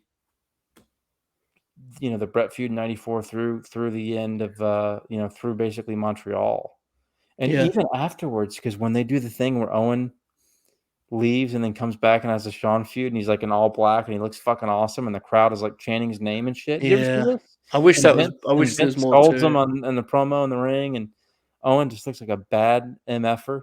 Have you ever seen that? Yeah, because One of the they all-time close. great segments that What nobody pay ever per view talks about. closes with him jumping Sean? That December? When's that? December Yes, 90. Yeah. that's the one where he comes back. It's a Shamrock match, and he beats the shit Yeah. out of Shawn, and it Yeah. rules. Yeah. Yeah, the Shamrock match. Yeah. Yeah. I wish there was more to that run. That's what he was promised, right? It was going to be this big run, and it just isn't. Yeah, I don't know. Yeah, it's Is a he? shame Owen was 'cause great. then they put him in a feud with Helmsley and just killed it. It's like he was so hot. Yeah. He should have been a main eventer right then and there.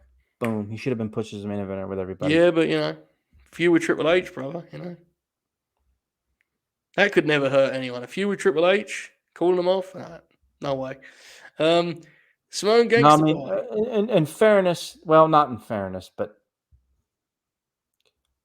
Austin was not keen on working Owen again. I think, in fairness, I think he's out. We all love Owen. Yeah, but, that's true. That's true. That was In fairness, kind of Austin's pretty crazy. upset about that. Yeah.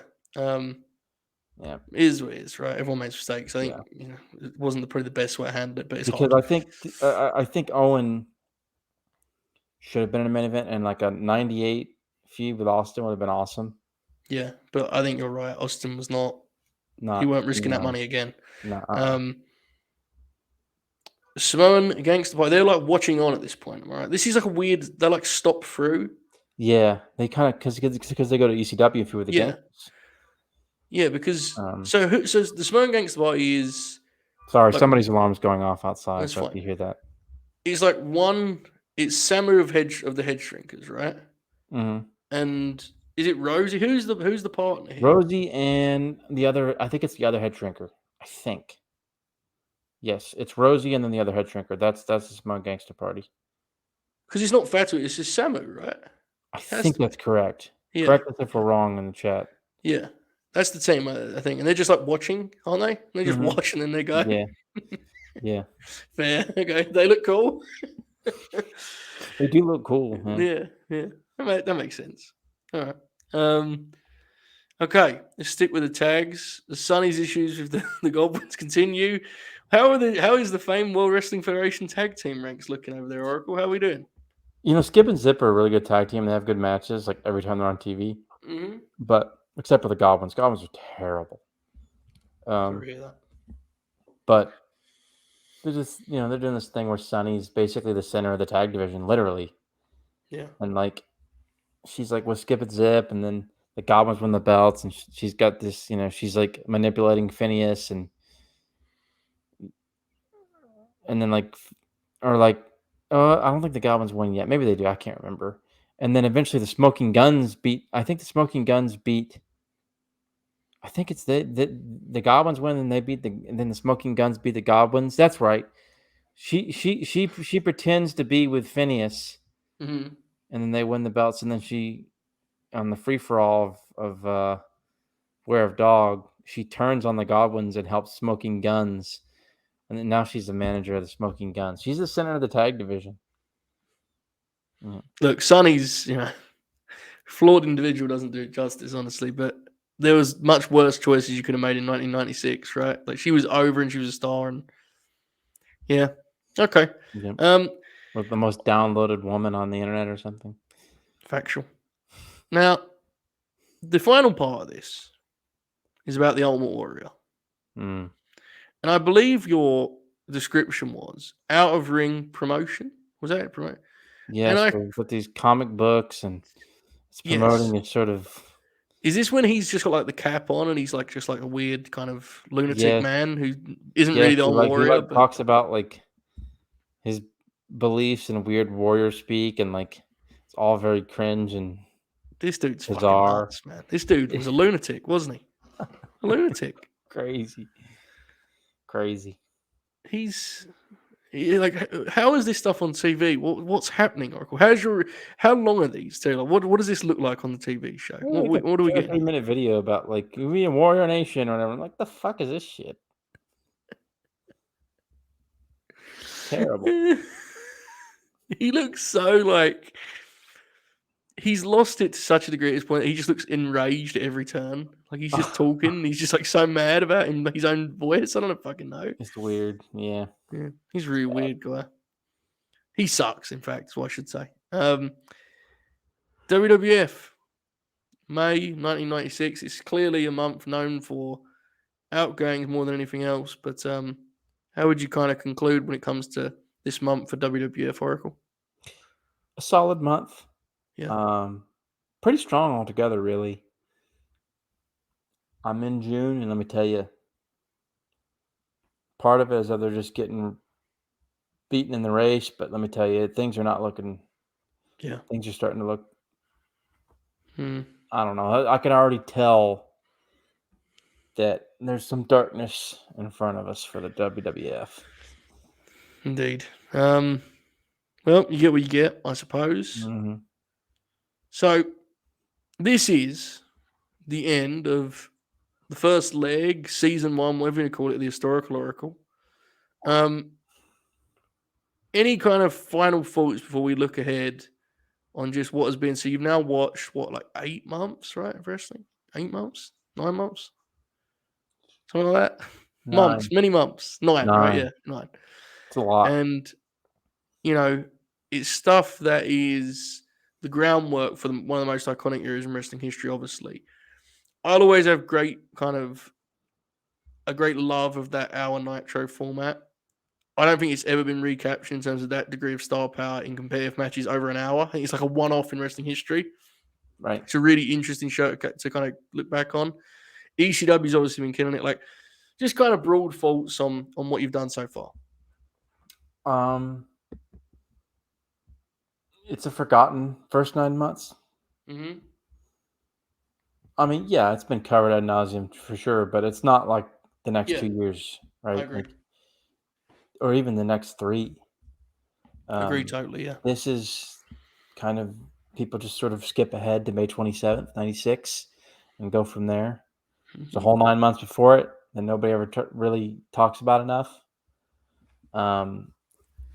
Really kind of a golden era for ECW. Really kind of ECW is kind of the strong point of this whole 9-month period. WWF goes through big valleys and a couple of peaks. Yeah. WCW sort of WCW. yeah, they slowly get better and then crash in the spring out of nowhere. Well, not out of nowhere, but I just think their they were booking getting kind of better going in '96, and then they just went completely they're kind of haywire. going in circles a little bit, right? Yeah, I think it's a little problem. bit, and then the Hall debut just sort of transforms everything. Yeah. Not sort of, it does. WWF is very inconsistent. Can't sort of keep momentum. Yeah. ECW has always been true to itself the whole time, good or bad, right? Mm-hmm. WCW, it's WCW, right? That's the most like Exactly. That's the best way you can put it. easiest description you can say. But it's not even inconsistency with them. It's just WCW. That's who they hard are. to describe, right? Yeah. Whereas with WWF, it's just inconsistency, man. Yeah. Like, and there's a lot of bad, but there's been some good. Yeah. And they can't find the momentum and sustain it. Season 2 is going to cover basically a 2-year period. It's going to take a while to get through. Many hours ahead, it must be noted. Yep, June 96 through April of 98. Basically June 10th, 1996 through April 6th, 1998, 83 weeks. Where Nitro is victorious. Eric Bischoff will not be appearing on the show, to be clear. That is these 83 weeks, season 2, we could, are going to so-called call it, going to be the most the peak of the Monday Night War era. Yeah. 1997 is probably a year in American wrestling that will never happen ever again. Yeah. WWF just finally figuring it out, right? Yeah, and in terms of quality, that's In really their quality. high point, right? Honestly. WCW just riding that hype train and just being fun every week. Great every week, even to a degree. ECW getting on pay-per-view, Mm-hmm. right? And becoming sort of a national brand, really. Yeah. Nothing's ever going to top that middle of this season 2, 97 that we're going to cover. And we'll like I mentioned to Meach when he asked earlier on the show, it is absolutely absurd, and it's going to Mm-hmm. be one hell of a ride.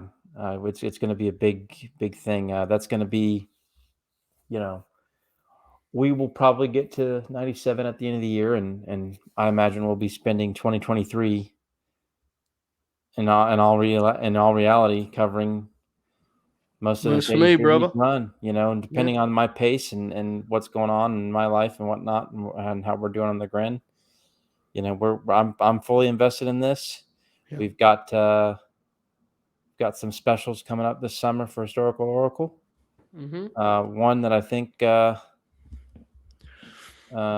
maybe we've got some ideas. Maybe Yes. something for Forbidden Door Week. Maybe something for SummerSlam Week.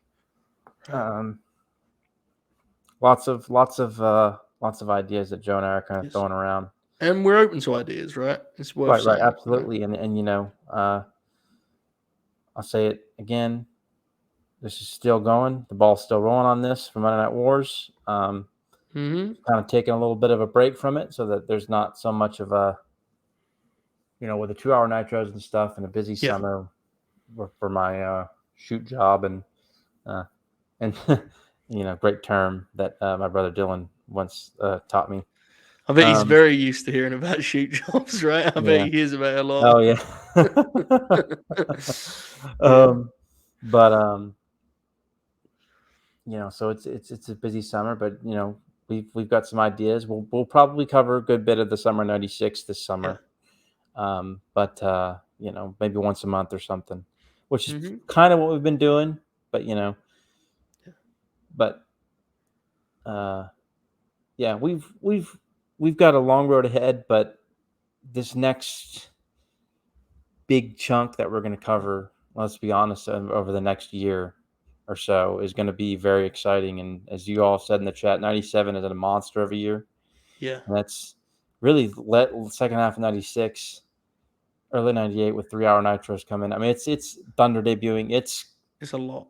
it's It's a lot of good intense. stuff We're too. going to A have a lot of good fun stuff. time with it. It's going to be, Mm-hmm. I'm going to have a fun time and also maybe a terrible time at times.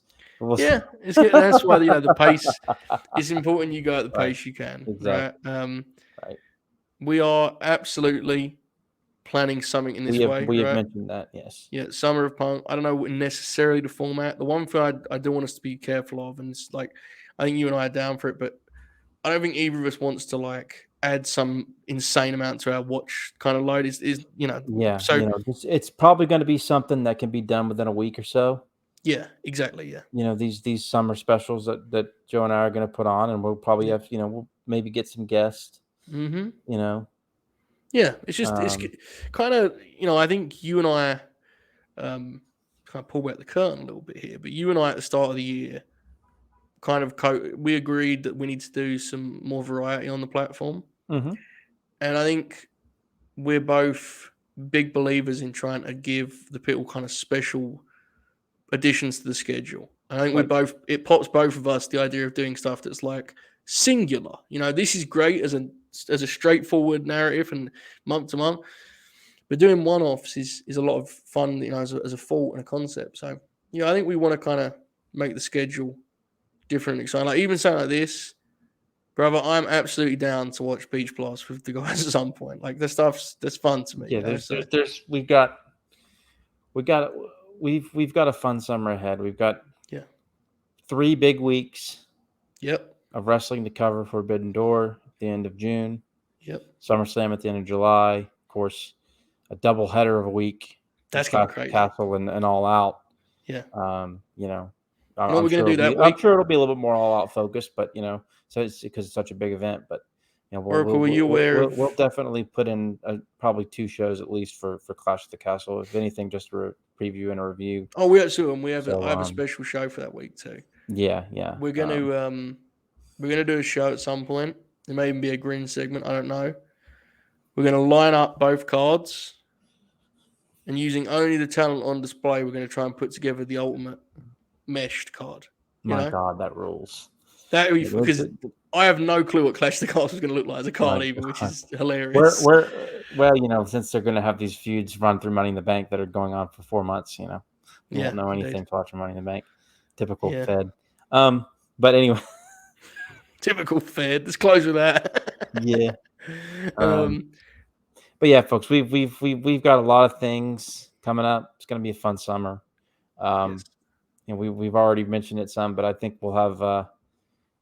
I don't want to speak for everybody here, and Joe can cut me off, but I think, we're kind of working on Forbidden Door Week and trying to figure out our plans for that because that's coming up pretty soon. So we'll have some announcements probably right before the week starts of that here in the next couple of weeks. So yeah, I really want to find some kind of wacky format. You know what I'm intrigued by too is like exploring the history of cross-promotional matchups with a big US promotion, a big Japanese promotion, because there's like a rich history of those matches, and some of them aren't what you would hope, and some of them are iconic, and I think it could be fun. Like there's some really famous ones, and there's some ones that kind of happened and were lost, especially that last Ring of Honor New Japan relationship was like some of those dudes just didn't really have much interest in giving people what were hoping for. So there's a lot of stuff to explore. We're going to try our best to give you guys a good schedule. Quick shout out to Eric X500 for giving us a follow. Oracle. Any final plugs, promotions, thoughts, and such, pal? The Burt. Factual. Yes. Every weekday at 10 a.m. Eastern. Yes.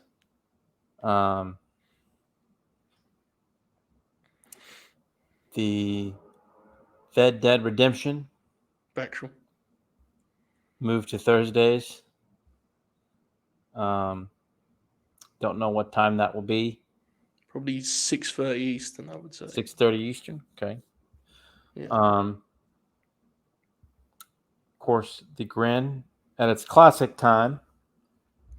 God damn it! I believe. Archaic time, if you ask me. 11 p.m. Eastern. Quote unquote 11:05 p.m. Eastern. Factual. Which I know Joe says it all the time. I can leave whatever I want, but boy, oh boy, it's going to be an adjustment. Tell me about it. This week, by the way, I'm announcing it now. Shoot's thrilled for it. I know, filth. I'm announcing it now. Someone suggested it earlier. I think it was Will. I intend this week we do the JR versus Oracle list. Oh my God, yes. I think this is the week, and we do it. Just go for it. Man. That's a great comedy hour right there on the Grand. Yeah, because the actual content would just be us trying to guess if JR likes a guy. Yeah. And just guessing completely. I don't know. You like that match, I guess. Yeah, it'll be interesting. There's a lot going on around here, fair to say. It's weird. This being a Tuesday is strange, though, right? It feels like tomorrow's the Grin. It's weird. It's throwing me off a little bit. Yeah, I know. It's odd. We will adjust. Oh, yeah. We will adjust. Just as we have to Twitch, we definitely understand how Twitch works now. I didn't get very confused earlier when the chat told us they could not see us. That was not scary at all. I know exactly what's going on Twitch. The Burt tomorrow, I believe, will be behind the paywall. Usually Wednesdays are free, but we did a lot of free shows last week, so I can't want to make up for it. To the paywall, folks. LateNightGrin.com. They've only announced 2 things Dynamite anyway, so it'll be more Q&A. I think that piece of shit Jack Crosby's going to join me to do his own review of the pay-per-view. Whole lot of other stuff. Guys, we hope you've enjoyed this. We hope you've enjoyed season 1, leg 1, whatever you want to call it. We hope you've enjoyed the many episodes of Historical Oracle so far. There's many more to come. Stay tuned to our Twitter gimmicks at KingMotivatorH, at Joe Hulbert, at Late Night Grin. You'll find out all the latest. But in the meantime, enjoy this outro. Wow.